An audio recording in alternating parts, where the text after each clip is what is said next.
Hella Funtime Adventure Friends. The Adaptation. By an elderly dingbat. Words, 153,000 plus. Converted to audio format by a random audiobook appeared. Prologue 1. It's not like warfare, really. We've arranged the thing to be a lot more fun. A lot less lethal, too.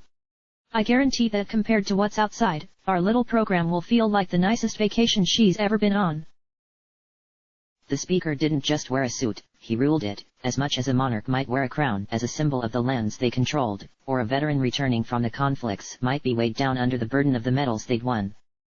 And unlike the representatives Margaret had met earlier, his didn't seem like it'd been scavenged from someone else, it was impeccable, and almost too symmetrical. Around them, 5 empty antechambers emitted pale blue light, just enough light so that it was clear they hadn't been used yet, and were still seeking occupants. Despite the gleaming exterior, the interior reminded her of a sarcophagus, and nothing more. Catching her grim expression, the speaker pivoted on his feet, managing to end up right in front of her eyes the moment she looked up. He was smiling, but then again, he was always smiling. "Don't look so glum, chum. Look, I know you're worried about your daughter, but so are we. I mean, how many other people out there are worried about their daughters, right? Ahaha, wow. Just imagine how jealous they'd be at this opportunity. Murderously jealous, I'd say. If I agree to this, she can't return until 4 years pass." "Yep, 4 years. We're not even sure where people are ending up, really. I mean, I've got a few guesses, but then again, no one listens to me."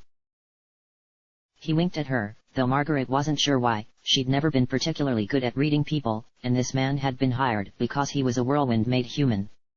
She'd only just thought of her next question when he'd grabbed her by the hand and, not unkindly, motioned towards the computer servers and other devices she could not identify, taking up the entirety of the back wall.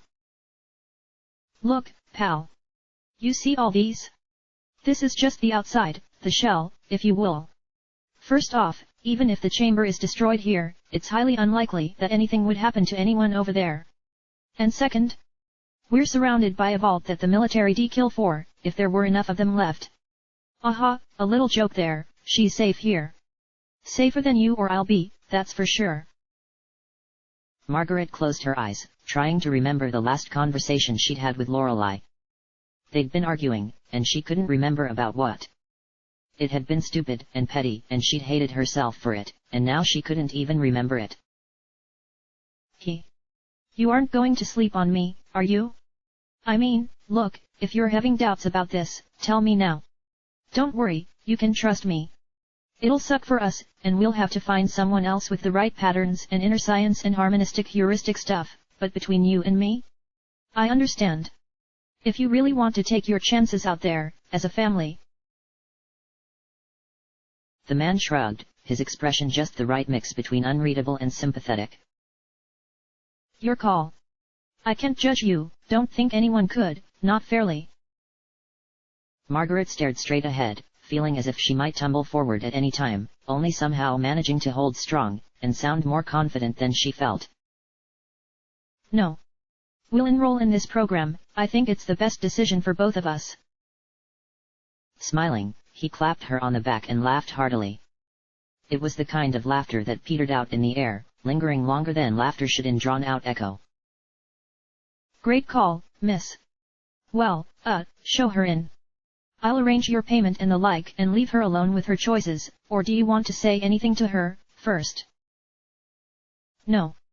There's nothing left to say." "Swell. Well, you just go and talk with the people out front, and I guess I'll see her in a bit." Margaret nodded and strode hurriedly through the cramped room towards the door, not pausing to look behind her. She almost made it until she heard him call out once more. "Oh, and hey, miss." She paused just long enough for him to add one more word. "Thanks." Unable to answer, she hurtled out of the doors and he was left alone by himself. Not long after, 2 men in white suits walked in, trying very hard not to look as if they were preventing the young woman in the wheelchair from bolting. She had dark hair, and darker eyes, eyes that were somehow not yet dead into the future. The man snapped his fingers and the guards exited as quickly as dignity would allow. Dropping to his knees, the speaker smiled at the young woman, a wide smile that was as much a threat as anything else. Hey now. You must be Lorelei. Can I just say, I'm glad we're working together? I am. Though her eyes rose to meet his, she smiled wryly and yet without hostility. I suppose I am too. Mom is gonna be okay, right? Look, I don't know what you've been told or heard about us, but there's one thing I can promise you. In so much as we can, anyone who works with us gets taken care of. That's just the way things go here. And if it helps, you have my word. For half a second, the gravity in his face was genuine, but it soon replaced itself with the earlier whimsy. But hey. Let's push that boring sort of talk to the curb, right? I bet you're pretty excited about your choices, so let's why don't you wheel yourself over here, and I'll go over the system with you. Talking excitedly as his fingers lit up a console near one of the chambers, Lorelei watched as imagery and data on perhaps 50 or 60 individuals materialized into the air around her. She reached out to touch the image of a young woman perhaps her own age. It flickered and reflected in the room solely lit by the glow of electronics. Lorelei. S a nice name, you know? Well, each of these, we call our hella Funtime adventure friends. You choose two, and they'll stick with you until the bitter end. Just like a camping trip, in a strange world that might not even be hospitable. But that's why we're sending you with a knapsack or a shoulder bag or... You did bring one, right? With a sigh, Lorelei straightened up in her chair, a military style, and possibly surplus, bag behind her. I took stuff that I thought would be useful. I'm not really sure how much of it'll be helpful in the wild, though. Do you have any recommendations? Her eyes looked to his inquisitively, and Lorelei noted how rapidly his shifted away, though his smile remained placid. Well, it's hard to say. From what we've seen, it's an island, so some food and niceties are important, but chances are you'll be okay with whatever you brought with you. That's an awfully fancy way of wishing me good luck. Cracking into a grin she wasn't sure she felt, Lorelei took another look at the list of people and creatures hovering around her. I wouldn't mind some friends my own age. I think. Yeah, this'll be okay.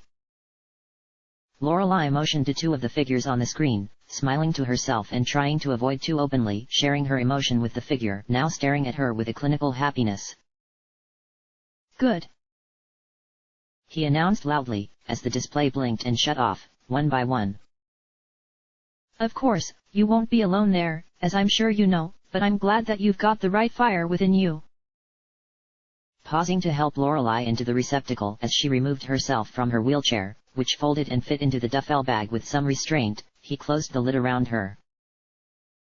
And as light and sound tore away the edges of her vision, she could make out one last sentence from him, amused and quiet. Of course, we have had some errors with our system, recently. When she woke up, face first in sand as red as ground clay and the sun beating overhead, she was entirely alone, neither of the two friendly faces she'd hoped to see anywhere nearby. Instead, half sitting and half standing near the beach, was a gigantic hulk of a man, or perhaps a man-child. Fingers stained with a horrifyingly strong cheese chemical scent, the creature turned to stare at her and let out a disgusted noise that was a cross between ape and ch, yet somehow with more condescension. Ah, geez. Someone finally picks me and it's a gimp. FML. Whatever. I don't even care. Looking up into the alien sky, Lorelei wondered just what she'd gotten herself into.